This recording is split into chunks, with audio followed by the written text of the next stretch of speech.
बातमी ठाकरे बंधूंची आहे। 19 वर्षांनी एकाच व्यासपीठावर आज राज ठाकरे आणि उद्धव ठाकरे येत आहेत असं स्पष्ट होत आहे, कारण ठाकरेंचा आवाज 19 वर्षांनंतर घुमणार आहे।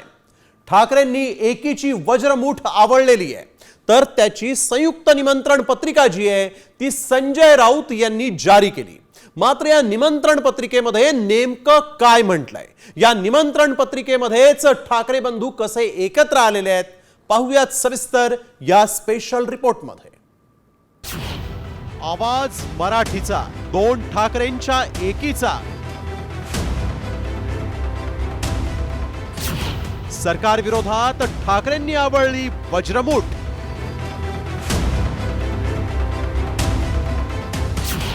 मेळाव्यात होणार युतीची घोषणा।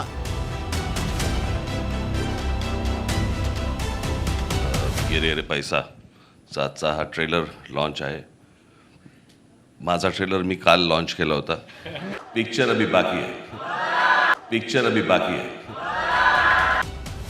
सरकारनं हिंदी सक्तीवरून माघार घेतल्यानंतर ठाकरे बंधूंनी 5 जुलैला एकीची वज्रमुठ आवळण्याचं जाहीर केलंय।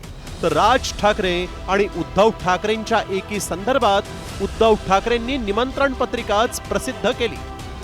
आवाज मराठीचा असं म्हणत ही जल्लोषाच्या कार्यक्रमाची निमंत्रण पत्रिका संजय राऊतांनी प्रसिद्ध केली। 5 जुलैला वरळी डोम मध्ये तब्बल 19 वर्षांनंतर ठाकरे बंधू एकाच व्यासपीठावर येणार आहेत। मात्र राज ठाकरे आणि उद्धव ठाकरे एकत्र आल्यास मनसेचं अस्तित्व धोक्यात येईल असा दावा शिंदे गटानं केलाय। तर भाजपनं मात्र ठाकरे बंधूंच्या एकत्र येण्याबाबत शुभेच्छा दिल्या आहेत। बघा, एका मोर्चाकरता एकत्र येणं, तो पण पक्षविरहित हा मोर्चा आहे। माझं तरी स्पष्ट वैयक्तिक मत आहे, माननीय राजसाहेब ठाकरे उद्धवजींसोबत जायचा निर्णय घेणार नाहीत। उद्धवजींसोबत जाणं म्हणजे स्वतःचं अस्तित्व संपवणं, उद्धवजींसोबत जाणं म्हणजे ती व्यक्ती सर्वात जास्त त्या व्यक्तीला जवळनं कोणी ओळखत असेल तर माननीय राजसाहेब ठाकरे ओळखतात आणि म्हणून मला वाटतं त्यांच्यासोबत जाणार नाही। कुटुंबाने एकत्र राहिलंही पाहिजे, कारण कुटुंब व्यवस्था ही समाजाची आणि आमच्या हिंदू धर्माच्या कार्यपद्धतीचा भाग आहे, म्हणून याला आमचं समर्थनच आहे। राहता निवडणुकीतलं बळ आणि कोण घाबरलं तर माझा चॅलेंज आहे, काँग्रेस, उद्धव ठाकरे सेना, मनसे, अन्य शरद पवारांचा पक्ष हिम्मत असेल तर एकटं लढा। खरं तर हिंदी सक्तीच्या मुद्द्यावर ठाकरे बंधूंनी एकत्र येण्याची भूमिका घेतली आणि त्यानंतर सरकारनं हिंदी सक्तीचे दोन्ही GR रद्द केले। त्यामुळे आता ठाकरे बंधूंनी आवळलेली एकीची वज्रमुठ 5 जुलैच्या जल्लोष सभेनंतरही महापालिका निवडणुकीसाठी कायम राहणार की पुन्हा महापालिकेचं गणित जुळवून दोघांच्या वाटा वेगळ्या होणार, याकडे राज्याचं लक्ष लागलंय। ब्युरो रिपोर्ट, साम टीव्ही न्यूज।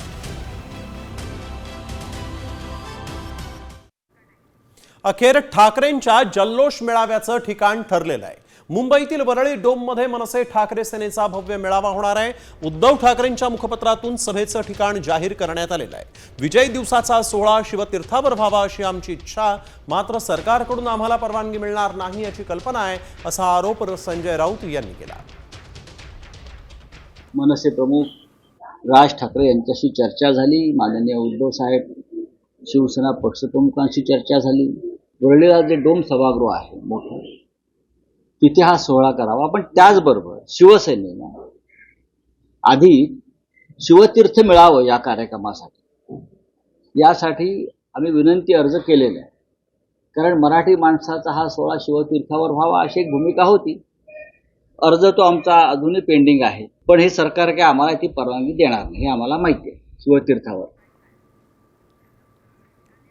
तर संदीप देशपांडे, बाळा नांदगावकर, नितीन सरदेसाई, संजय राऊत, अनिल परब आणि वरुण सरदेसाई या नेत्यांवर या सभेची जबाबदारी देण्यात आलेली आहे। मनसेकडून 3 नेते संदीप देशपांडे, बाळा नांदगावकर, नितीन सरदेसाई, तर वरुण सरदेसाई आणि संजय राऊत आणि अनिल परब यांच्यावर या 5 जुलैच्या मोर्चाची मेळाव्याची जबाबदारी सोपवण्यात आलेली आहे।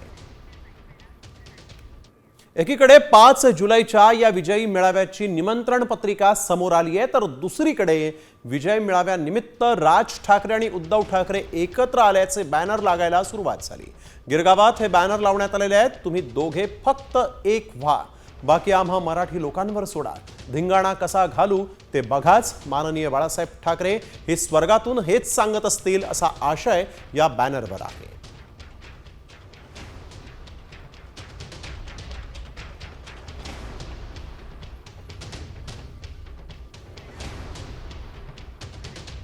तर ठाकरे बंधूंच्या युतीमुळे महाविकास आघाडीलाच तडे जाण्याची शक्यता निर्माण झाली.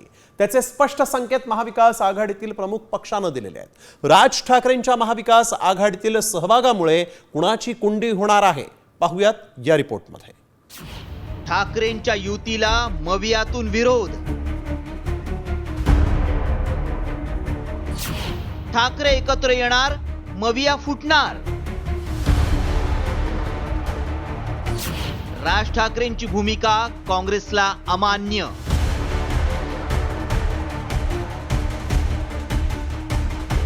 सरकारनं हिंदी सक्तीचा निर्णय रद्द केल्यानंतर ठाकरे बंधूंनी एकत्र विजयोत्सव साजरा करण्याचा निर्णय घेतलाय. तर दुसरीकडे ठाकरे बंधूंच्या युतीमुळे महाविकास आघाडीला तडे जाण्याची शक्यता निर्माण झाली आहे. काँग्रेसनं राज ठाकरेंच्या भूमिकेला उघड विरोध करत महाविकास आघाडीतून बाहेर पडण्याचा इशाराच दिलाय. राज ठाकरे से का जो बयान है, उनका स्टैंड है, वो हम बिल्कुल सहमत नहीं है. नॉर्थर्न इंडिया और साउथर्न इंडिया कुछ भी नहीं है, भारत एक है. और उत्तर भारतीयों को कांग्रेस पार्टी ने बहुत सारा मजबूत किया है, अवसर दिया है. कांग्रेस हमारे विचारधारा के लेके चलेगा. अगर राज ठाकरे उनके साथ आते तो देखेंगे. अभी तो तय नहीं है ना, जाएगा या नहीं जाएगा. लेकिन हमारे बीएमसी के बारे में 7 तारीख को हमारा निर्णय होगा. तर चेन्नी थलांच्या इशाऱ्यानंतर मनसेनंही काँग्रेसची भूमिका दुटप्पी असल्याचं सांगत आगपाखड केली आहे. मला असं वाटतं यांना या भूमिका त्या वेगवेगळ्या ठिकाणी वेगवेगळ्या पद्धतीने घेतात. आज काँग्रेसची कर्नाटकमध्ये काय भूमिका आहे? त्यांनी त्रिभाषा सूत्री लागू केली आहे का? ज्या वेळेला मेट्रोमध्ये हिंदी 3 भाषा सूत्र वापरायचा प्रयत्न केला, त्याही वेळेला काँग्रेसचा विरोध होता त्यावेळेला. त्यामुळे कर्नाटकमध्ये एक भूमिका, महाराष्ट्रात एक भूमिका, असं करून काँग्रेसला चालणार नाही.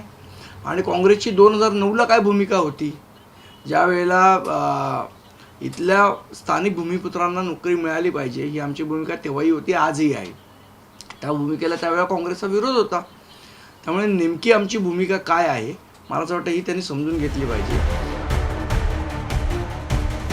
खरं तर विधानसभा निवडणुकीत मोठा दणका बसल्यानंतर ठाकरे ब्रँड जपण्यासाठी दोघांनी एकीचा सूर धरला. त्यातच हिंदी सक्तीमुळे ठाकरे बंधूंच्या हाती आयतं कोलीत मिळालं आणि त्यांनी सरकार विरोधात एकीची वज्रमूठ आवळली. त्यामुळे महायुतीचे धाबे दणाणल्याची चर्चा होती. तर आता ठाकरे बंधूंच्या युतीमुळे काँग्रेसही अस्वस्थ असल्याचं चित्र आहे. त्याचं नेमकं कारण काय आहे ते देखील पाहूया.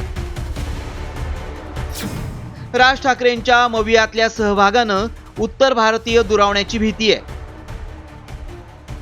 मराठी अस्मिता आणि हिंदुत्ववादी भूमिकेमुळे काँग्रेसला फटका बसण्याची शक्यता आहे.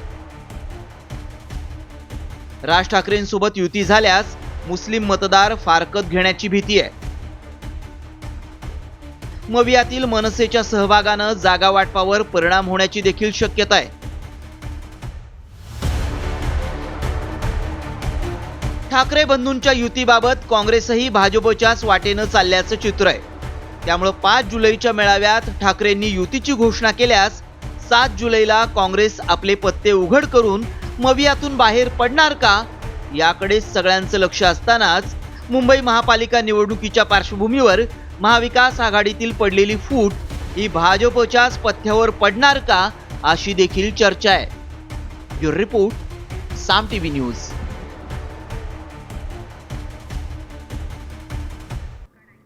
तर हिंदी सक्तीच्या GR वरून ठाकरे सेनेचे खासदार संजय राऊत यांनी भाजपला थेट आव्हान दिलंय.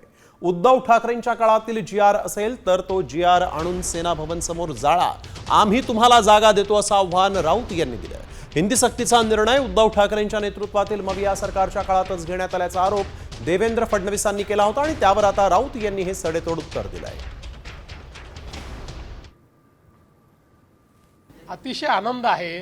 जर ते एकत्रित येत असतील तर त्यांनी जरूर एकत्रित यावं. फक्त मी कालच म्हटलं, राज ठाकरे आम्हाला प्रश्न विचारतात, तोच प्रश्न त्यांनी उद्धव ठाकरेंना विचारला पाहिजे की तुमच्या काळामध्ये 1ली ते 12वी हिंदी सक्तीचा निर्णय का घेण्यात आला, हा प्रश्न कधीतरी विचारला पाहिजे. बाकी त्यांनी एकत्रित यावं, क्रिकेट खेळावं, हॉकी खेळावी, टेनिस खेळावं, स्विमिंग करावं, जेवण करावं, आम्हाला काही अडचण नाही. तेव्हा त्या मुख्यमंत्र्यांनी कोणता GR काढला ते समोर आणा. तो GR ढोंग हे त्यांचं हत्यार आहे. त्यांच्याकडे दुसरं खोटं बोलण्याशिवाय दुसरं कोणतंही साधन नाही. ते खोटं बोलत आहेत. उद्धव ठाकरे साहेबांनी जो GR काढला असं म्हणताय किंवा काय, तो जाळा ना तुम्ही भाजपवाल्यांनो. आम्ही तुम्हाला जागा देतो जाळायला आझाद मैदानला किंवा शिवसेना भवनासमोर येऊन जाळा. आम्ही देवेंद्र फडणवीस यांचा GR जाळतो. आमचा GR असेल उद्धव साहेबांच्या सहीचा, त्यांनी तो जाळावा. तर त्रिभाषा सूत्रासंदर्भात डॉक्टर नरेंद्र जाधव समितीला 3 महिन्यांचा कालावधी मिळणार आहे. ही समिती माशेलकर समितीनं सादर केलेल्या अहवालाचा अभ्यास करणार आहे. सर्व तज्ज्ञांसोबत चर्चा करून सरकारला अहवाल सादर करणार आहे. मात्र जाधव असो की कुणी 1ली ते 5वी हिंदी चालणार नाही असा इशारा राज ठाकरेंनी दिलेला आहे. तर दुसरीकडे कुणाच्याही दबावात येणार नाही, विद्यार्थ्यांच्या हिताचा निर्णयच होईल असं देवेंद्र फडणवीस म्हणतायत. आता जाधव समितीच्या अहवालात नेमकं काय येतं आणि पुढील निर्णय काय होतो हे पाहणं महत्त्वाचं ठरणार आहे. ठाकरेंची साथ सोडण्याची चर्चा असतानाच भास्कर जाधवांनी नारायण राणे आणि त्यांच्या कुटुंबियांना शिंगावर घेत कडवट टीका केली आहे. मात्र भास्कर जाधव एवढे का बरं भडकले आणि त्यांनी राणेंवर काय प्रहार केलाय, पाहुयात या रिपोर्टमध्ये. राणेंचा ठाकरेंवर वार, जाधवांचे शब्दांचे प्रहार.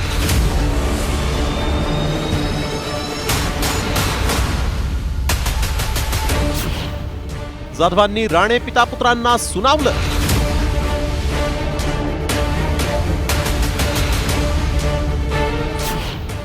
नितेश राणे नेपाळी वॉचमन.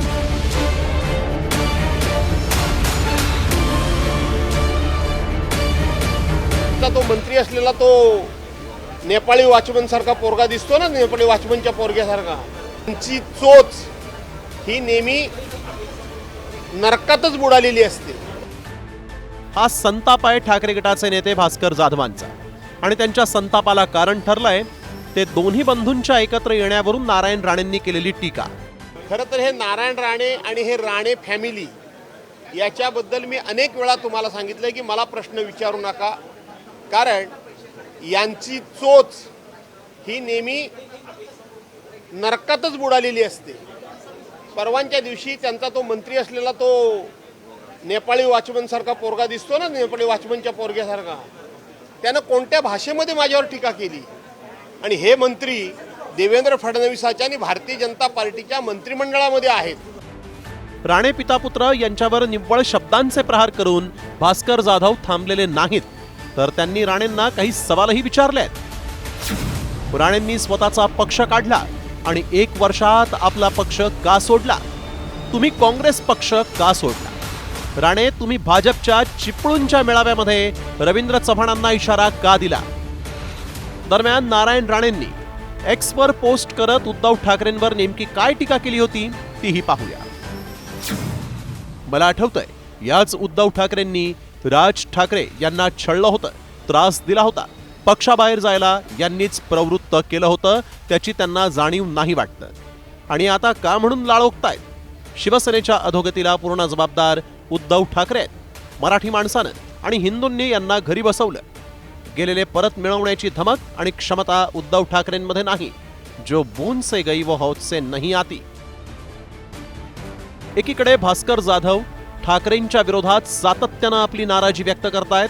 एवढंच नव्हे तर ते ठाकरेंची साथ सोडणार असल्याच्या चर्चा जोरदार सुरू आहेत आणि त्यामुळेच जाधवांनी उद्धव ठाकरेंवरील टीकेला सडेतोड प्रत्युत्तर देऊन पुन्हा आपली पक्षनिष्ठा दाखवून दिली आहे का, की या टीकेच्या निमित्तानं पुन्हा कोकणातील वर्चस्वाची नवी खेळी खेळली आहे? ब्युरो रिपोर्ट, साम टीव्ही न्यूज. वळूया पुढील बातमीकडे. मुंबई लोकलमधील एक गाणं आता समोर आलंय आणि या गाण्याचे बोल हे अगदी मनाला भिडतील असे आहेत आणि सध्याच्या राजकीय परिस्थितीवर आधारित आहेत.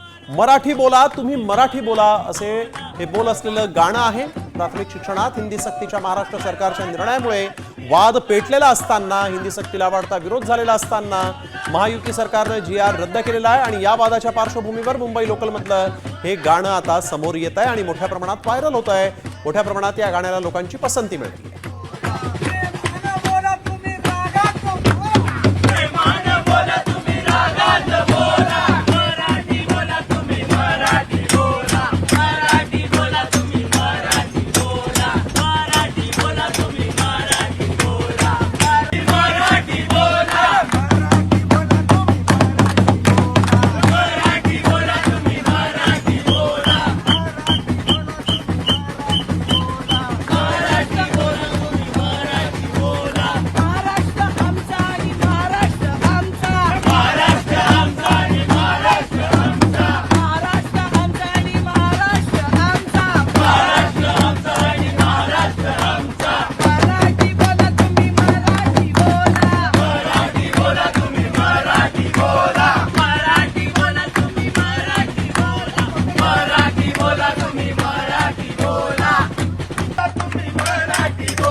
तर हिंदी सक्तीचा निर्णय रद्द करण्यात आल्यानंतर वकील गुणरत्न सदावर्तेंनी राज ठाकरे आणि उद्धव ठाकरेंवर जहरी टीका केली आणि त्यामुळे ठाकरे सेनेचे नेतेही आता आक्रमक झालेले आहेत. या सदावर्तेंना कांशिलात मारणाऱ्याला थेट बक्षीस जाहीर करण्यात आलंय. नेमकं शिवसैनिक इतक्या मोठ्या प्रमाणात का आक्रमक झालेले आहेत पाहूयात हा एक स्पेशल रिपोर्ट. लोकसभेला शिल्लक राहिले नाही, काय न्यूसन्स व्हॅल्यू आहे, काय काडीची किंमत आहे, राजकीय किंमत, त्यानंतर काय विधानसभेला यांचं झालं, आता गल्लीच्या निवडणुका लागल्यात, ही शेवटची राजकीय घरघर, हेच उत्तर आहे. वकील गुणरत्न सदावर्तेंची ही ठाकरे बंधूंवरील टीका ऐकलीत. सदावर्ते त्यांच्या अशा वक्तव्यामुळे नेहमी चर्चेत असतात. राज्य सरकारनं हिंदी सक्तीचा शासन निर्णय रद्द केल्यामुळे ठाकरे बंधू एकत्र येऊन विजयी मेळावा साजरा करणार आहेत. मात्र या विजयी मेळाव्यावर वकील गुणरत्न सदावर्ते यांनी जोरदार टीका केली आहे. हे मास्टर, हे दोघे जण सुद्धा की नाही स्वतःच्या राजकारणासाठी मास्टर माइंड बनले दोघे जण. आणि तुम्हाला सांगतो, हे सगळं करून ज्या या हत्येवर, शैक्षणिक हत्येवर ज्या प्रकारे विजय काय म्हणतात विजय उत्सव करायला निघालेत, माझं असं म्हणणं आहे, विजय मेळावा करायला निघालेत, माझं असं म्हणणं आहे, तो त्यांचा विजय मेळावा नाहीये, तो तांडव आहे, तो शैक्षणिक हत्या मृत्यू करून चालवलेला तांडव असेल. हिंदी सक्तीचा GR रद्द केल्यानंतर सदावर्ते यांच्या घराबाहेर मनसेकडून जल्लोष साजरा करण्यात आला होता. त्यात गुणरत्न सदावर्तेंनी उद्धव ठाकरेंवर केलेल्या टीकेवरून शिवसैनिक आक्रमक झाले.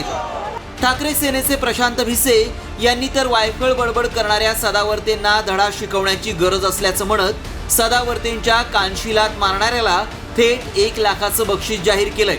एक कुरळ्या केसांचा कुत्रा बेंबीच्या देठापासून ओरडायला लागलाय, बोंबलायला लागलाय, शिव्या द्यायला लागलाय आपल्या मराठी माणसांना. जो कोणी त्या गुणरत्न सदावर्तेच्या कानाखाली वाजवेल त्याला मी 1 लाख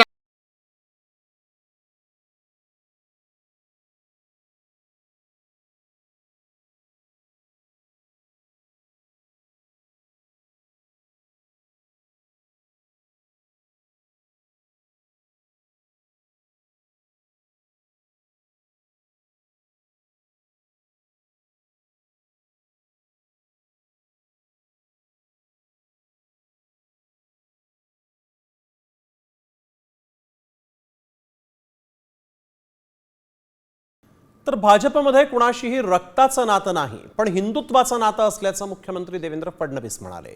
इतर पक्षात रक्ताच्या नात्याशिवाय पार्टीचं प्रमुख होता येत नाही असं म्हणत त्यांनी राज ठाकरे आणि उद्धव ठाकरेंना अप्रत्यक्षपणे टोला हाणलाय. भारतीय जनता पक्षामध्ये आमचं नातं हे परिवाराचं नातं आहे, आमचं नातं हे हिंदुत्वाचं नातं आहे. देशामध्ये 99% पक्षांमध्ये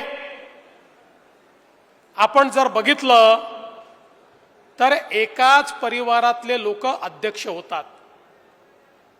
त्या ठिकाणी रक्ताच्या नात्याशिवाय तुम्हाला पार्टीचं प्रमुख होता येत नाही.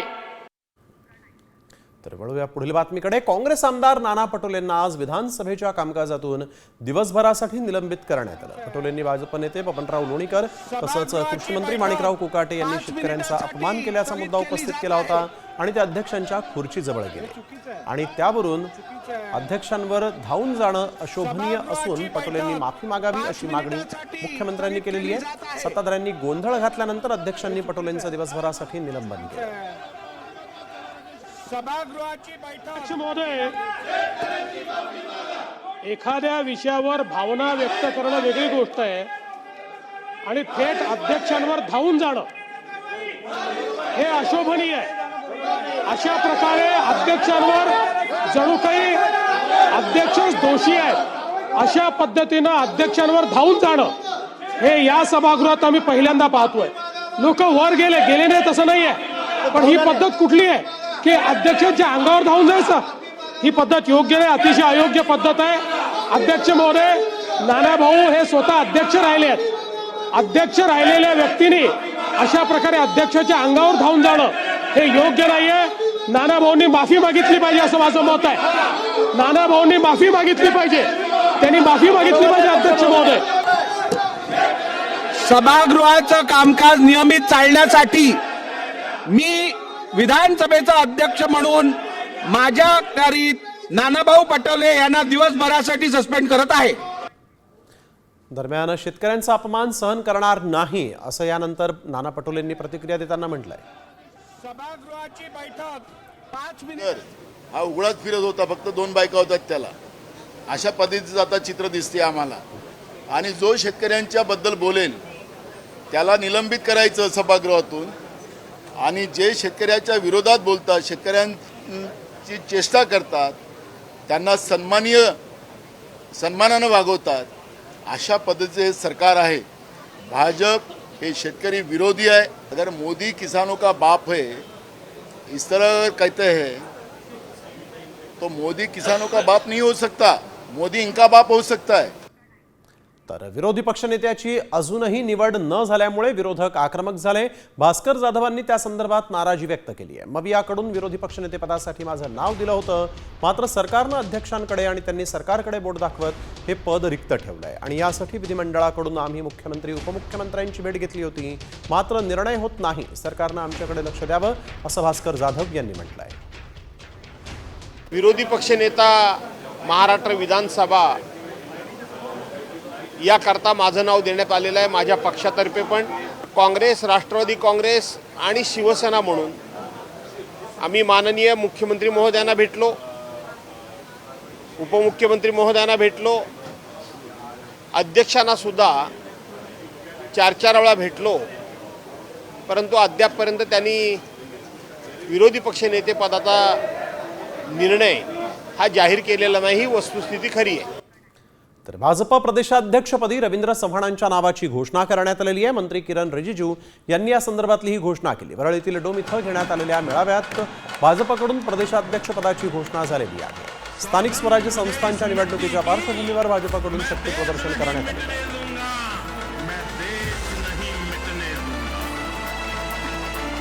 के मुताबिक हमारे भारतीय जनता पार्टी के पुराने वरिष्ठ साथी,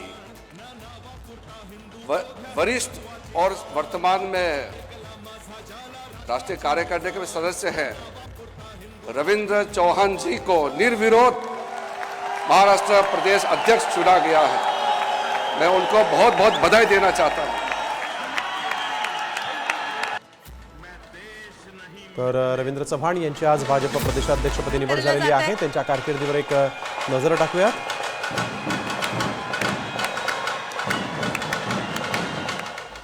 2007 मध्ये कल्याण डोंबिवली महापालिकेचे ते नगरसेवक होते. 2007 मध्ये स्थायी समितीचे ते सभापती देखील झाले. 2009, 2014, 2019 मध्ये ते आमदार राहिले.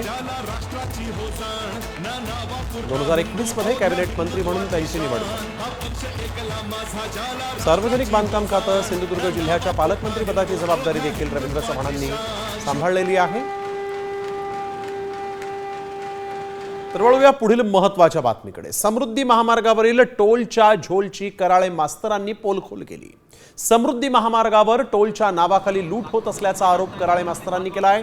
वर्ध्यावरून नागपूरला जाताना मुंबईपासूनचे टोलचे पैसे कापले जात असल्याचा आरोप त्यांनी केलाय. कराळे मास्तरांनी टोलचा झोल कसा उघड केला ऐकूयात त्यांच्याकडून. नमस्कार, मी पोट्यो. हे समृद्धी एक्सप्रेस वे वरचा ह्या शेवटलं नागपूरचं टोक आहे, जिथून आपण एक्झिट होतो आणि मग इकडे नागपूरकडं निघतो. तर इथं आम्ही वर्धेवरून आलो आणि वर्धेवरून आल्याच्या नंतर आमची गाडी या की टोल प्लाझावर जशी चालली तर गपकन तो दंड्यावरत गेला. आता दंड्यावरत गेल्यावर आम्ही गपकन गाडी काढणार आहे भाऊ, तर आम्ही काढली. आम्हाला काय माहित का कोणाच्या त्या फास्टॅगनं दंड्यावरत गेला. आता तो दंड्यावरत गेल्यावर आम्ही नागपूरला आलो. नागपूरला आल्यावर ह्या दंड्या काही वरत गेला नाही. यायनं दुसऱ्याच्या गाडीच्या ठीक आहे फास्टॅग हे केला, कॅप्चर केला आणि आमचा दंड्या उचलला. याच्यात आमची काय गलती आहे? आमची गाडी चालली, आम्ही इथं आलो. इथं आल्यावर मुंबई पासून पैसे कटते हा MSRTCचा रूल आहे आणि MSRTCच्या रूलनुसार मुंबई पासून पैसे कटले आणि मला मेसेज येते 3 दिवसानं. म्हणजे एखाद्या घंट्याचे पैसे कटले जरी तर तो 3 दिवसानं कायले मराले पास जाते. शासनाला विनंती आहे का हे सॉफ्टवेअर मध्ये तुमच्या दुरुस्ती करा. मॅन्युअली पोट्याले तिथं बटन दाबाचे अधिकार द्या का या नंबरची गाडी क्रॉस ठीक आहे क्रॉस फास्टॅग रीड करून इथून गेली बा. आणि आता बातमी भ्रष्टाचाराच्या मार्गाची आहे. अवघ्या 2 दिवसांपूर्वी बांधलेला रस्ता जो आहे तो एका तरुणानं चक्क हातानं उखडून काढला. हा व्हिडिओ पाहून रस्त्याच्या कामाचा दर्जा किती ढिसाळ, किती निकृष्ट होता याचा सहज अंदाज येईल. सरकारी कामातील भ्रष्टाचाराचं हे एक उत्तम उदाहरण दाखवणारा हा रस्ता आहे. नांदेडच्या लोहा तालुक्यामधील टाकळ गावातला हा रस्ता आहे. दरम्यान रस्त्याचं निकृष्ट दर्जाच्या बांधकामाबद्दल देखील आता संताप व्यक्त होतोय. तत्काळ भ्रष्ट कंत्राटदार आणि अधिकाऱ्यांवर कारवाई करा अशी मागणी स्थानिकांनी केलेली आहे.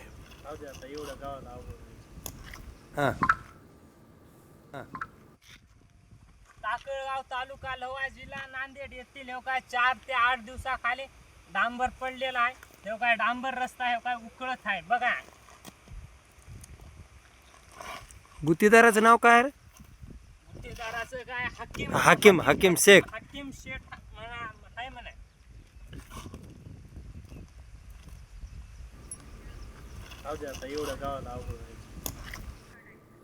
शक्तीपीठ महामार्गाच्या विरोधात पश्चिम महाराष्ट्र आणि मराठवाड्यामध्ये चक्काजाम आंदोलन करण्यात आलं.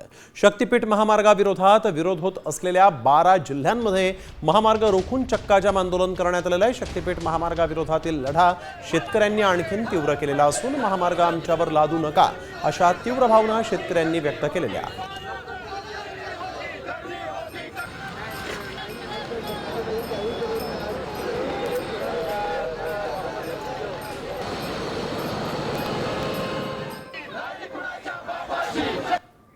मुख्यमंत्री महोदय, आता अधिक विषयाची परीक्षा करू नका. शेतकऱ्यांचा विकासाला विरोध नाही, पण अनावश्यक खर्च करून जो भ्रष्टाचार होतोय त्याला मात्र शेतकऱ्यांचा विरोध आहे. राज्यामध्ये शेतकरी आत्महत्येचं सत्र सुरूच आहे आणि जानेवारी ते मार्च या 3 महिन्यामध्ये 767 शेतकऱ्यांनी आत्महत्या केल्याचं समोर आलं आणि यामध्ये पश्चिम विदर्भातील यवतमाळ, अमरावती, अकोल्यासह इतर भागात 257 आत्महत्यांची प्रकरणं निदर्शनास आली आहेत. त्यापैकी 76 प्रकरणं शासन निर्णयांमधील निकषानुसार मदतीसाठी पात्र असून 74 प्रकरणं अपात्र ठरली आहेत. तसंच 107 प्रकरणं चौकशीसाठी प्रलंबित आहेत. जानेवारी ते मार्च 2025 मध्ये 767 आत्महत्या झाल्या. पश्चिम विदर्भामध्ये 257 शेतकऱ्यांनी आपलं जीवन संपवलं आहे. 373 प्रकरणं मदतीसाठी पात्र आहेत, 200 प्रकरणं अपात्र आहेत. 327 प्रकरणांमध्ये आत्महत्याग्रस्तांच्या वारसांना आर्थिक मदत मिळणार आहे. 194 प्रकरणं जी आहेत ती चौकशीसाठी प्रलंबित ठेवण्यात आली आहेत. आता बातमी शेतकऱ्यांवरील बँकांच्या थकबाकीची. राज्यातील 20,37,000 शेतकऱ्यांकडे बँकांची 31,254 कोटींची थकबाकी आहे आणि त्यामुळे या शेतकऱ्यांना बँकांचे दरवाजे बंद झाले आहेत. राज्यस्तरीय बँकर्स कमिटीच्या अहवालातून ही माहिती समोर आली. या अहवालात बीड, जालना, बुलढाणा, नांदेड, परभणी आणि यवतमाळ या जिल्ह्यातील 1.5 लाख ते 2.25 लाख शेतकरी थकबाकीदार असल्याचं म्हटलं आहे. सरकारकडून कर्जमाफीची आशा असल्यानं शेतकरी बँकांची थकबाकी भरत नसल्याची स्थिती आहे. बीडमधील अल्पवयीन मुलीच्या लैंगिक शोषणाच्या प्रकरणाचे पडसाद हे आज पावसाळी अधिवेशनात पाहायला मिळाले. महिला अधिकाऱ्याच्या नेतृत्वात SIT स्थापन करून चौकशी करण्याचे आदेश मुख्यमंत्री देवेंद्र फडणवीस यांनी दिलेले आहेत. बीडमधल्या एका नामांकित कोचिंग क्लासमध्ये 17 वर्षीय मुलीचा विनयभंग झाल्याची धक्कादायक माहिती समोर आली होती आणि या प्रकरणात 2 शिक्षकांवर गुन्हा दाखल करण्यात आलेला आहे. आपण असा निर्णय केलेला आहे की वरिष्ठ दर्जाच्या IPS महिला अधिकारी यांच्या अध्यक्षतेखाली एक SIT आम्ही तयार करू आणि या SITच्या माध्यमातून या संपूर्ण जी काही गुन्हा आहे त्या गुन्ह्याची चौकशी करू आणि त्या माध्यमातून ज्या काही आमच्या मुली आहेत त्या मुलींना योग्य न्याय मिळावा या दृष्टीने आपण प्रयत्न करू. तर मुख्यमंत्री देवेंद्र फडणवीसांनी या प्रकरणी SIT चौकशीचे आदेश दिलेले आहेत. बीडमधील विनयभंगा प्रकरणी पावसाळी अधिवेशनामध्ये त्याचे पडसाद उमटलेले आहेत. विधान परिषदेत शिवसेनेचे आमदार अनिल परबांनी महसूल राज्यमंत्री योगेश कदमांवर गंभीर आरोप केला. वाळू चोरी प्रकरणाशी महसूल राज्यमंत्र्यांचाच संबंध आहे आणि या संदर्भातले पुरावे मी सभागृहाला देतो, त्यानंतर महसूल राज्यमंत्र्यांना निलंबित कराल का, असा सवाल परब यांनी विचारला आहे. ज्या महसूल मंत्र्याने वाळू पकडले त्या ठिकाणचे फोटो, त्या ठिकाणचा एंट्री, जिकडे एंट्री होते ना की बाबा आज महसूल मंत्र्यांनी राज्यमंत्र्यांनी व्हिजिट केली, तिकडचा तुम्हाला अहवाल ती कॉपी देतो. हे सगळं प्राप्त झाल्याच्या नंतर आपण महसूल मंत्र्याला सस्पेंड करू शकता का? त्याचं कारण असं आहे की ते देखील लोकसेवेच्या व्याख्येत बसतात. आमच्यावरती दाखल केलं ना लोकसेवेच्या व्याख्येत बसतात म्हणून. आता हिंमत दाखवा. तर कोल्हापुरातील सेनापती कापसे इथल्या एका विद्यालयामध्ये शिक्षकाकडूनच विद्यार्थिनीचं लैंगिक शोषण केलं जात असल्याचा धक्कादायक प्रकार समोर आलेला आहे. विद्यार्थिनींनी पालकांकडे तक्रार केली आणि त्यानंतर पालकांनी विद्यालयात जाऊन या शिक्षकाला चांगला चोप दिला आहे. या प्रकरणाची गंभीर दखल घेत वैद्यकीय शिक्षण मंत्री हसन मुश्रीफांनी पोलिसांना आरोपी शिक्षकाला तत्काळ अटक करा, कारवाई करा, त्याला शिक्षा द्या अशा सूचना दिलेल्या आहेत.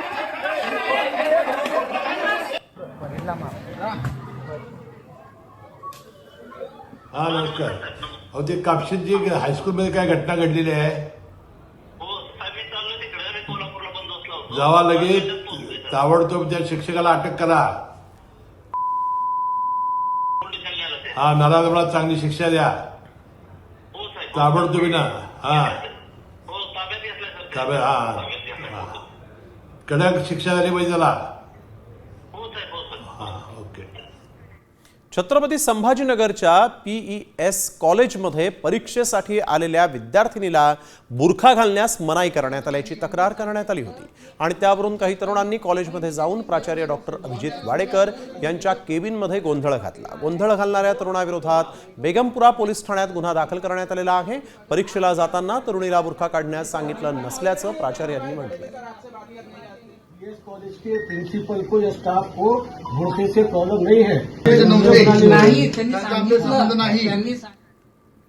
तर वळूयात पुढील महत्त्वाच्या बातमीकडे. तारुण्याच्या मोहापायी अँटी एजिंग इंजेक्शन्स सारखी औषधं घेणाऱ्या शेफालीच्या मृत्यूनं अनेक प्रश्न निर्माण केलेले आहेत. मात्र शेफालीचा मृत्यू खरंच औषधांमुळे झाला का? शेफालीच्या मृत्यूमागे नेमकं गूढ काय? पाहूयात हा एक स्पेशल रिपोर्ट.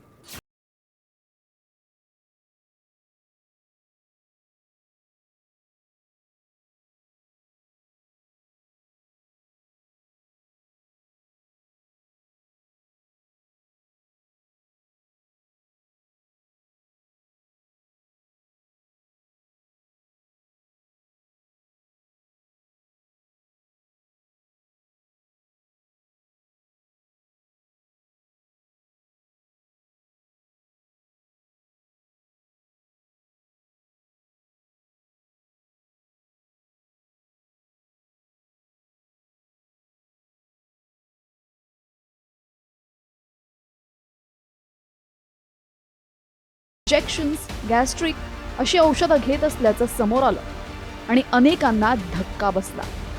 त्यामुळे तारुण्य टिकवण्यासाठी घेत असलेली औषधं नेमकी मानवी शरीरासाठी किती हानिकारक आहे पाहूया. अँटी एजिंग वाईल्स अँटी एजिंग वाईल्स औषधं इंजेक्शन स्वरूपात उपलब्ध असतात. तारुण्य टिकवण्यासाठी, सुरकुत्या कमी करण्यासाठी औषधांचा वापर केला जातो आणि या औषधांच्या दीर्घकाळ वापरानं यकृताचं मोठं नुकसान होतं. थकवा दूर करण्यासाठी आणि ऊर्जेसाठी इंजेक्शन्सचा वापर होतो. व्हिटॅमिन ए आणि डीचं अधिक प्रमाण शरीरासाठी हानिकारक आहे. मूत्रपिंड आणि यकृताशी संबंधित आजार यामुळे होतात. गॅस्ट्रिक औषधे, या औषधामुळे पोटातील आम्ल कमी होण्यास आणि अन्नपचनास अडथळा निर्माण होतो. दीर्घकाळ औषधं घेतल्यानं शरीरात व्हिटॅमिन B12ची कमतरता जाणवते. कॅल्शियमचं शोषण कमी होत असल्याने हाडं कमकुवत होतात. दरम्यान अशा प्रकारच्या औषधांना FDAनं मान्यता दिला नसल्याचा दावा त्या डॉक्टरांनी केलाय. त्यामुळे शेफालीच्या मृत्यूला अशीच औषधं कारणीभूत असल्याची चर्चा आहे. स्किन व्हाईटनिंग एजंट्स आता मार्केटमध्ये सरासर यूज केले जातात. फर्स्ट ऑफ ऑल हे FDA अप्रूव्ह नाही आहे, म्हणून ह्याच्यावर स्टडीज किंवा अजून एफिकसी येणं अजूनही बाकी आहे. As per people general indication असं राहील की तुम्ही जेव्हा पण हे सगळे मेडिसिन्स घेतात ते it should always be considered or taken after the consultation of an MD or DNB or a DVD doctor only. कुठल्या दुसऱ्या डॉक्टरच्या मान्यताखाली हे वापर न केलेलं ते जास्त बरं राहील, कारण की हे मेडिकेशन्स वी डोंट नो की काय साईड इफेक्ट.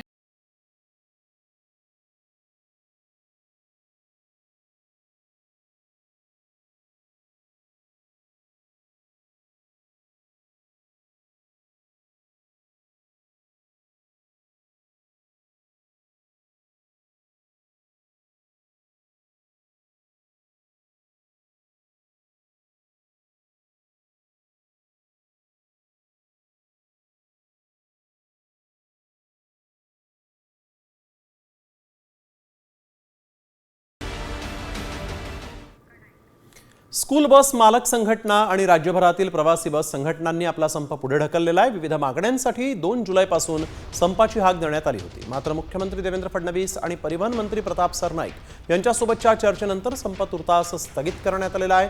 या चर्चेत बस संघटनांच्या मागण्यांबाबत गांभीर्याने विचार करण्याचं आश्वासन मुख्यमंत्र्यांकडून देण्यात आलेलं आहे. तसंच मुख्यमंत्री देवेंद्र फडणवीसांकडून स्कूल बस मालक संघटनांचे अध्यक्ष अनिल गर्ग यांना चर्चेचं आमंत्रण देत आंदोलन मागे घेण्याची विनंती करण्यात आलेली आहे आणि त्यानंतर हे आंदोलन आता पुढे ढकलण्याचा निर्णय घेण्यात आलेला आहे.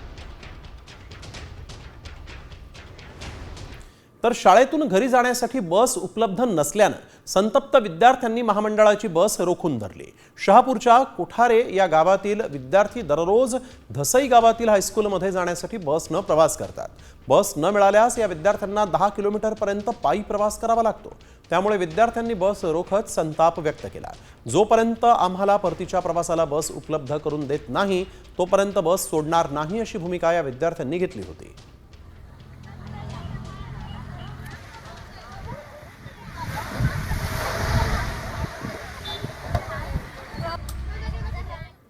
पाकिस्तानचा लष्कर प्रमुख असीम मुनीर पुन्हा बरळलाय. त्यानं जम्मू काश्मीरमधील दहशतवाद्यांचा उल्लेख कायदेशीर संघर्ष असा केला. जम्मू आणि काश्मीरमध्ये सक्रिय असलेल्या दहशतवादी संघटनांना पाठिंबाही या मुल्ला मुनीरनं दिलाय. भारतानं पाकिस्तानवर 2दा विनाकारण आक्रमण केलं. भविष्यात होणाऱ्या आक्रमणाची जबाबदारी पूर्णपणे आक्रमण करणाऱ्यावर असेल असंही हा मुनीर बरळलाय.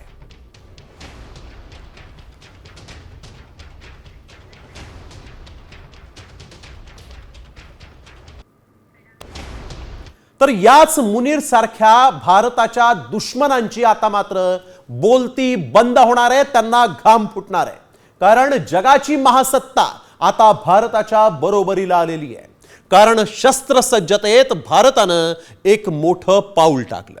रणांगणात आणि धरतीच्या पोटात शिरून भारत आता शत्रूला संपवण्या इतका बलवान होणार आहे.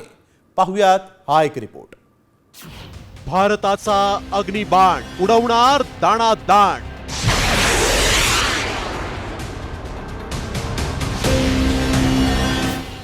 घुसून आणि खोदून मारणार.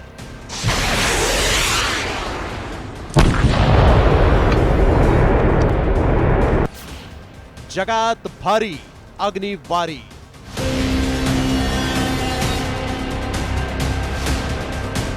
भारतानं आतापर्यंत आपल्या दुश्मनांना घरात घुसून ठोकलाय, पण आता बिळात लपलेल्या देशाच्या दुश्मनांची खैर नाही. कारण आता फक्त घरात घुसूनच नाही तर लपून छपून डोंगराच्या आत बिळात लपून बसलेल्या प्रत्येकाला एका क्षणात ढगात पाठवण्यासाठी येत आहे अग्नी 5 इंटरकॉन्टिनेंटल बॅलिस्टिक मिसाईलचं एक नवं लेटेस्ट मॉडिफाईड व्हर्जन. यामुळे भारताला वारंवार अणुबॉम्बची धमकी देणाऱ्यांना कळण्याआधीच त्यांचा अणुप्रकल्प गायब होणार आहे. या मिसाईलमुळे भारताची लष्करी ताकदही महासत्तेला मागे टाकेल. हे मिसाईल इतकं ताकदवान कसं आहे पाहूया. 7,500 किलोचा बॉम्ब वाहून नेण्याची क्षमता, 328 फूट खोल विध्वंस घडवण्याची क्षमता, अणुबॉम्ब ते रडार सिस्टीम उद्ध्वस्त करणार, मॅक 8 ते मॅक 20 इतकी हायपरसोनिक गती, प्रतितास 9,800 किलोमीटर ते 24,500 किलोमीटरची क्षमता, मजबूत खडक किंवा कॉन्क्रीट उडवण्याची ताकद. भारत अग्नि 5 मिसाईलला वॉरहेड म्हणून अशा प्रकारचा बंकर बस्टर बॉम्ब लावून चायना त्याचबरोबर पाकिस्तानच्या हद्दीमध्ये कुठेही घुसून जमिनीच्या आत 100 मीटर पर्यंत असणारे क्रिटिकल ऍसेट्स उद्ध्वस्त करण्याची क्षमता प्राप्त करू शकणार आहे. आणि नक्कीच 21व्या शतकाच्या आधुनिक इमर्जिंग सुपर पॉवर म्हणून भारताला इमर्ज होण्यासाठी या सगळ्या गोष्टी अत्यंत महत्वाच्या ठरणार आहेत. इराणमध्ये अमेरिकेत बंकर बस्टर्सनं हल्ला करत पर्वताच्या आतील फोर्डो अणु प्रकल्प एका क्षणात नष्ट केला आणि त्यातूनच धडा घेत आता DRDOनं भारताला युद्ध सज्ज करण्याचा निश्चय केला आहे. अग्नि 5 इंटरकॉन्टिनेंटल बॅलिस्टिक या नव्या व्हर्जनच्या मिसाईलनं भारताच्या शत्रूचं टेन्शन वाढवलंय. भारतानं आतापर्यंत दुश्मनांना 4 मुंड्या चित केलाय. जमीन, आकाश आणि पाण्यावर सध्या भारताचं राज्य आहे. मात्र आता अग्नि 5चं हे नवं व्हर्जन म्हणजे केवळ एक क्षेपणास्त्र नाही, तर भविष्यातील युद्धात भारताचं ब्रह्मास्त्र आहे, जे रणांगणात शत्रूला चितपट करेलच, पण पर्वताच्या पोटात दडलेल्या भारत विरोधी धगधगणाऱ्या अणुपट्ट्यांवर गंगा जल होते आणि जगाला बलवान भारताची नवी ताकद दाखवून देईल. ब्युरो रिपोर्ट, साम टीव्ही मराठी.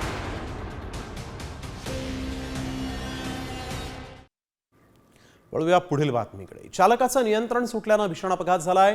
भरधाव कार थेट हॉटेलमध्ये घुसली आणि यामध्ये 4 जण गंभीर जखमी झालेत, तर एकाचा मृत्यू झालाय. ही धक्कादायक घटना उत्तर प्रदेश राज्यातल्या हापूड जिल्ह्यात घडलेली आहे. अपघाताचा हा थरार CCTV मध्ये कैद झाला. अपघातानं कार चालक जो आहे, अपघातानंतर हा कार चालक फरार झाला.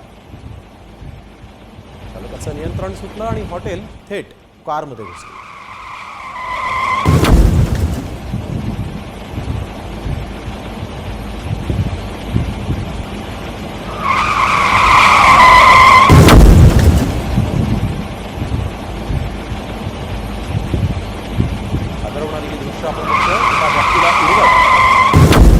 कार थेट हॉटेलमध्ये घुसलेली आहे.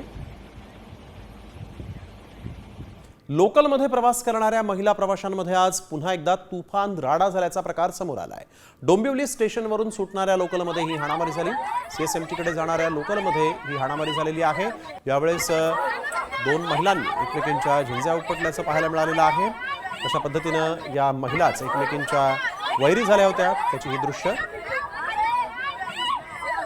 2 महिलांनी एकमेकींचे केस उपटले, मारहाण केलेली आहे. क्षुल्लक कारणावरून झालेला वाद जो होता, त्या वादाचं रूपांतर हाणामारीमध्ये झालं. भरगच्च भरलेल्या या ट्रेनमध्ये या 2 महिला मात्र भिडल्या होत्या. दिवसांपूर्वी असाच एक प्रकार समोर आला होता, ज्यामध्ये प्रवासी महिला ही रक्तबंबाळ झाली होती आणि आज देखील त्याचीच एक झलक पुन्हा पाहायला मिळाली.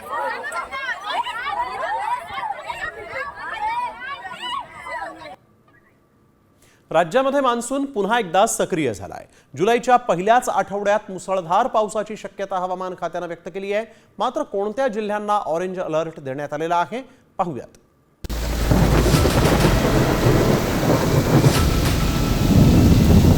वेळेआधीच दाखल झालेल्या मान्सूननं यंत्रणांची पोलखोल केली आणि मान्सून पुन्हा गायब झाला.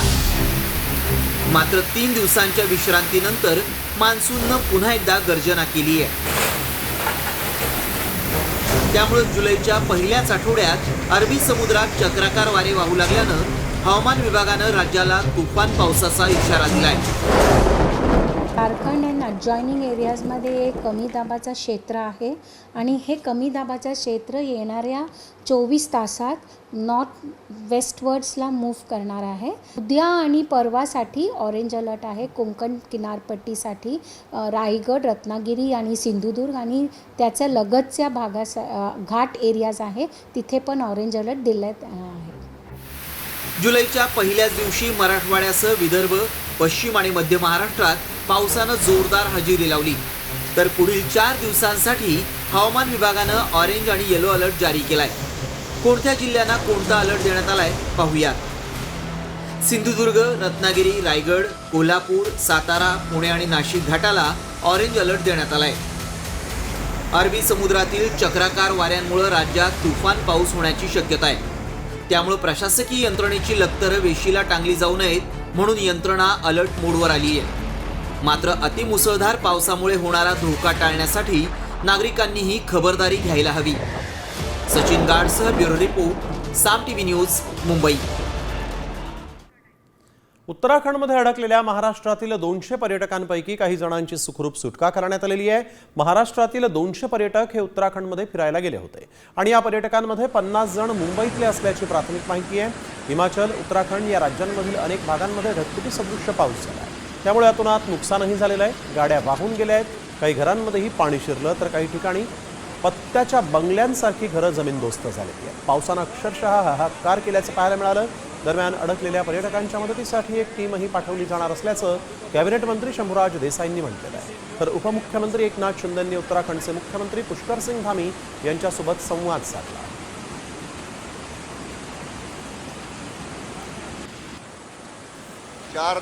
चारही धाम दौऱ्यावर गेलेले जे पर्यटक उत्तराखंड राज्यामध्ये गेल्या 29 तारखेपासून लँडस्लाईड, गरडी कोसळल्यामुळं, रस्ता बंद झाल्यामुळं जे अडकून पडलेले आहेत, जो रस्ता मोटरेबल नाही तो पायी वाहतुकीकरता चालू करून एक साधारणतः अर्धा तासाचा अंतर पायी कापल्यानंतर रस्त्याजवळ मोटरेबल रस्ता होईल त्या ठिकाणी पर्यटकांना आणण्याची व्यवस्था तिथल्या सरकारनं केलेली आहे. नाही, आता मी तिथल्या आकाश जाधव आहेत आपले टुरिस्ट महाराष्ट्रातले, त्यांच्याशी बोललो. ते म्हणाले आता यमुनोत्री धाम जवळ जानकी चट्टी तिथं ते लोक आहेत 20-25 लोक आणि तिथं आता पूर्ण बंद आहेत. तर उत्तराखंडमध्ये मुसळधार पावसाने अलकनंदा नदीला पूर आलेला आहे. रुद्रप्रयागमध्ये 12 फूट उंच शिवमूर्ती पुराच्या पाण्याखाली गेली. दृश्य आपण बघतोय कशा पद्धतीनं अलकनंदा नदीला पूर आला. 12 फुटांची उंच अशी ही शिवमूर्ती जी आहे ती पूर्णपणे पाण्याखाली गेली होती.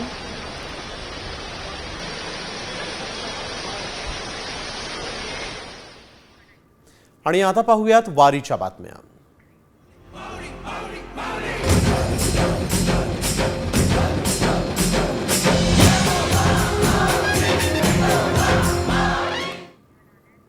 अकलूजमध्ये तुकोबांच्या पालखीसमोर आज रिंगण सोहळा पाळला. पाळंमुरुंगाचा गजर, ज्ञानोबा तुकोबाचा जयघोष या ठिकाणी होता. अनोख्या चैतन्य आणि भक्तिरसानं प्रफुल्लित झालेल्या वातावरणामध्ये अकलूजमध्ये पालखीचं आगमन झालं आणि त्यानंतर सदाशिवराव माने विद्यालयाच्या मैदानावर हा रिंगण सोहळा डोळ्यांचं पारणं फेडणारा असाच पाहायला मिळाला. पालखी आणि दिंड्या रिंगणामध्ये दाखल झाल्यानंतर मृदुंग आणि टाळाच्या गजरात हजारोंच्या मुखातून ज्ञानोबा तुकोबांचा नामघोष करत ठेकाही धरण्यात आला.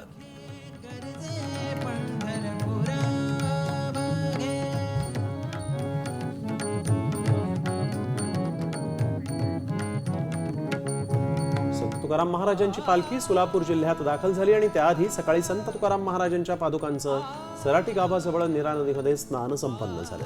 देहू संस्थानाच्या वतीनं नीरा नदी पात्रामध्ये पादुकांना शाही स्नान घालण्यात आलं. पादुकांवर पाणी, दही, दुधाचा अभिषेक, आरती देखील झाली. यावेळेस हजारो वैष्णवांनी तुकोबारायांचा जयघोष करत पादुकांवर पुष्पवृष्टी केलेली आहे.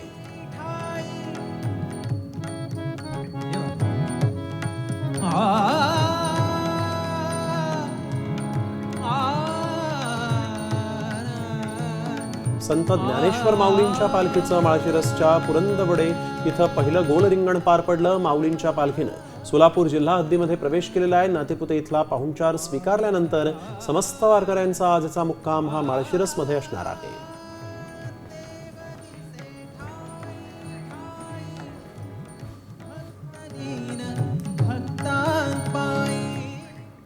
आणि आता वेळ झाली आहे व्हायरल सत्याची.